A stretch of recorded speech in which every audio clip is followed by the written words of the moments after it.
Good afternoon. I'm George Milis from Eurosci Innovations Limited in Cyprus. We are partners in the economics project, and we are here with Dr. Alexis Kyriacou, the CEO of Lelantus Innovations Limited, and we will have a little bit of talk about the impact of the COVID-19 pandemic on the operations of Lelantus Innovations. So maybe we start by Alexis. Hi. Hi George, thank you for the invitation and for being able to participate in this with you. A few words about Lelantus. So Lelantus was established in 2020 through a funding that we were able to get from the Research and Innovation Foundation in Cyprus. And the core aim of Lelantus is to develop innovative products and services for the built environment and specifically for monitoring and control the indoor air quality. Excellent. So 2020, this means that you have started immediately before the commencement of the pandemic. Yes, it was something strange at first. The uncertainty was high everywhere, and as a new company, we had to also learn how to adapt fast in the changing environment that we had, and to ensure that all our processes were there, and that the steps we had to make, they were happening, and also enable this for our personnel. And however, you said that you're operating in the indoor air environment quality. Of course, you faced some challenges, and we will discuss this in a moment. At the same time, indoor air quality became a very critical factor during the pandemic. Let's start from this, how this affected the operations of Lelantus and mostly the results that you achieved in this 3 years period. Yes, it was from the one side, COVID-19 pandemic was a good thing for us because in quotes, of course. Yeah, in quotes, of course, because everyone got interested and motivated to learn more about indoor air quality and how this affects their well-being and specifically the virus transmissibility inside the buildings. So we got the chance, we had the chance to approach more easily our potential customers and get to know them and discuss with them the different parameters about indoor air quality and how this may affect the virus transmissibility. At the same time, this situation with the COVID-19 pandemic affected our company as well, as it has affected everyone. So we had to adapt in new ways to communicate. It was difficult to get to the customers anyway. Yeah. How did you deal with that? We had to involve the online meetings, and we had to be able to use different platforms for online meetings and also get our personnel trained in how to use all these platforms.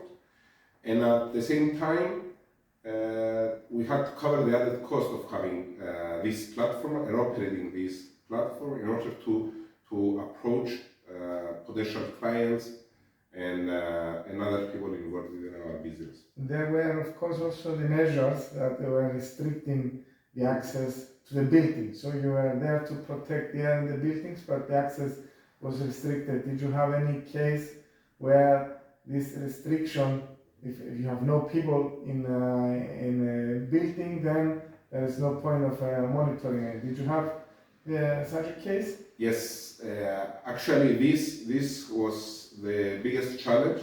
So everyone was interested to learn about our services and our products for monitoring indoor air quality, and also provide suggestions for how to improve it. And even that we had some technologies and analytics in order to give actionable decision support to the building operators in order to minimize any virus transmissibility risk. We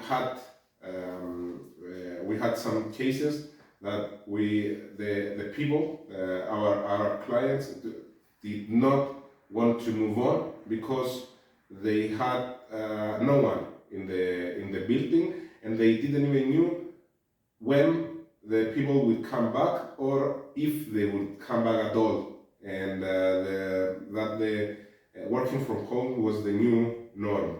This is a very interesting aspect. I mean, if I look at it as an interviewer now, I find it very interesting that on one hand you had something that is it was triggering your business. At the same time, it was holding it back until something else would happen. That's an interesting case, and at the same time, did you have to adapt the way you were doing the business? I mean, to operate your company, of course, you had to communicate with governmental organizations and everything. How did you cope with that? Of course, you are involved in technology, but what were the challenges that you faced in that kind of interaction? Most importantly, some processes that were only being done at this point in time through physical presence. Then they, especially with governmental procedures, they changed into digital. We were easily to adopt this digital transformation because we are digitally literate, for example, and we had to turn into signing everything online through digital signatures, and being able to prove that it was official. And another point I want to make, apart from this exchange with the different procedures that every company had to follow, we also adapted our whole business strategy. For example, we began as a B2B, and then with the working from home, we started exploring the B2C market as well. Mm-hmm. And now we have two lines of products and services, one for the B2B market and another for the B2C market as well. So again, something very interesting as an impact of what we faced in these few years. Fortunately, this is coming to an end. Now it looks like it comes to an end. At the same time, we learned many things from this, and we don't want to find ourselves in a situation in the near future, if something else happens, to face again the same challenges. So it's good to hear that digital literacy, I think you have confirmed that it helps a lot in making it through this kind of disturbances. And is there anything else you would like to share with us regarding after the pandemic era, now that things are going gradually back to normal? How do you see your business going on? What changes that you had to make during the pandemic you plan to keep, or what you plan to discard, etc.?